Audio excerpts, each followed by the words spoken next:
Pemirsa, sambil kita menunggu penetapan Capres dan Cawapres yang akan nanti diumumkan oleh KPU tanggal 13 November, tapi kita tahu bahwa politik tidak berjalan di ruang hampa. Manuver-manuver bahkan juga safari politik dan masing-masing baca pres dan juga baca Cawapres sudah dilakukan. Sekarang kita akan spesifik untuk melihat Jawa Tengah. Banyak mengatakan itu merupakan kandang banteng, tapi tampaknya Prabowo dan juga Gibran pun gencar melakukan safari politik. Itu yang akan saya bahas di Apa Kabar Indonesia malam hari ini. Apakah Gibran dapat melenggang mulus pemirsa, sementara kita tahu bahwa Ganjar Pranowo optimis untuk merebut suara terbesar di Jawa Tengah. Saya sudah bersama dengan narasumber saya di sini, Mas Pangi Syarwi. Assalamualaikum warahmatullahi wabarakatuh. Selamat malam. Malam Mbak Caca. Ya, sendiri di sini karena saya juga punya narasumber yang akan saya tanya-tanya di malam hari ini pemirsa. Dua narasumber saya lewat sambungan Zoom. Assalamualaikum warahmatullahi wabarakatuh. Sudah ada Pak Wihadi, bahkan juga Bang Andreas Parea. Selamat malam semuanya. Malam Caca, Ya. malam Pak Wihadi. Malam Bang Andreas, malam Pak Wihadi. Mas Panggi. Baik. Malam Bang Andreas. Saya ingin ke Bang Andreas terlebih dahulu. Bang Andreas, ini pertanyaan pertama, mohon maaf kalau nyelekit. Sebenarnya Jawa Tengah itu masih kandangnya banteng atau cuman mitos ini? Karena Gibran ini gencar sekali ya lakukan safari politiknya, kayaknya optimis seperti apa? Ya kalau bilang kandang banteng itu dari tahun 55. Itu pemilu pertama di Indonesia. Jawa Tengah itu merupakan ya basisnya PNI.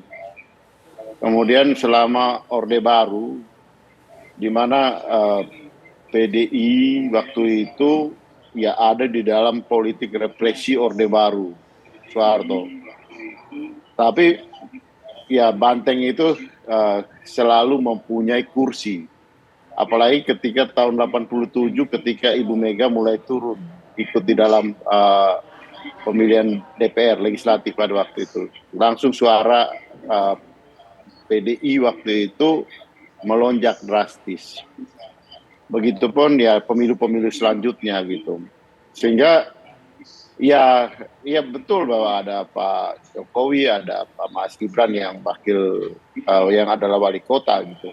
Tapi Pak Ganjar juga punya rekor yang panjang. Beliau 2 periode menjadi wakil rakyat dari Jawa Tengah, kemudian menjadi gubernur di Jawa Tengah dengan sekian banyak prestasi yang sudah dilakukan untuk masyarakat Jawa Tengah gitu.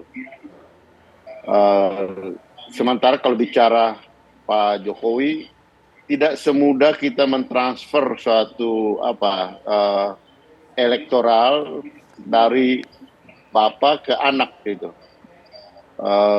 Saya kira masyarakat ini cukup cerdas, apalagi masyarakat Jawa Tengah yang kritis melihat politik, bahwa apakah apa yang dilakukan oleh bapaknya itu akan bisa dengan begitu saja pindah ke anaknya gitu.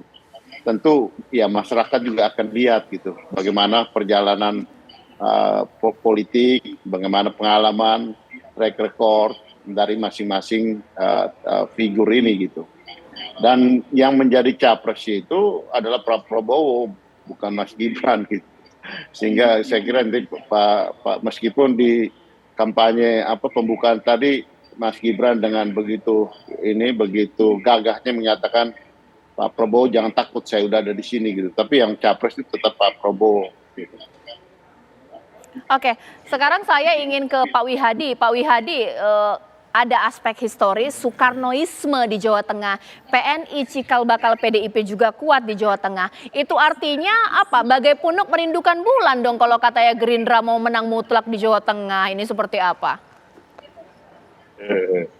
Jadi begini, kita melihat pada tahun 2019 pemilu itu Pak Prabowo mendapatkan 20%. Dan itu kita melihat bahwa Pak Jokowi pada saat itu mendapatkan 10%. Nah, dari situ kita melihat bahwa Pak Prabowo sudah modal suara 23% Jawa Tengah. Nah, kemudian kalau kita melihat saat ini, pemilih yang ada di Jawa Tengah itu 50% adalah pilihan golongan milenial dan Gen Z. Dan dalam hal ini tentunya mempunyai idola. Nah, idolanya adalah salah satunya adalah Mas Gibran. Nah, jadi dengan kondisi seperti ini, kita melihat bahwa apa yang disampaikan oleh Mas Gibran seperti Cawapres pada saat pertemuan Jawa Tengah yang kita dengarkan tadi, saya melihat bahwa ada optimisme bahwa yang namanya Jawa Tengah itu memang akan menjadi satu battlefield yang nantinya.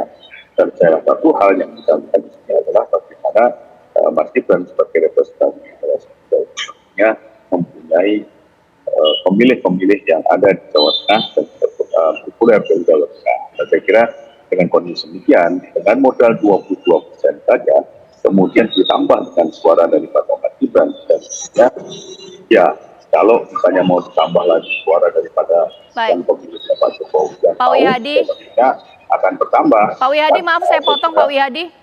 Audio Bapak sedikit terganggu di saya, jadi saya tidak dapat mendengar suara jelas. Nanti kita akan ulangi lagi ya. Saya akan tanya dengan pertanyaan yang sama. Nanti kita perbaiki dulu komunikasi dengan Pak Wihadi. Mungkin saya tanya saja ya kepada nanti Mas Pangi Syarwi. Jadi sebenarnya siapa ini bagai pungut merindukan bulan? Seakan-akan semua optimis memenangi suara di Jawa Tengah. Oke, satu dengan Soekarnoismenya, PNI, dengan PDIP-nya. Tapi juga kansnya Gibran lewat Pak Jokowi juga cukup besar di Jawa Tengah. Sesaat lagi. Kata saya langsung, Cak.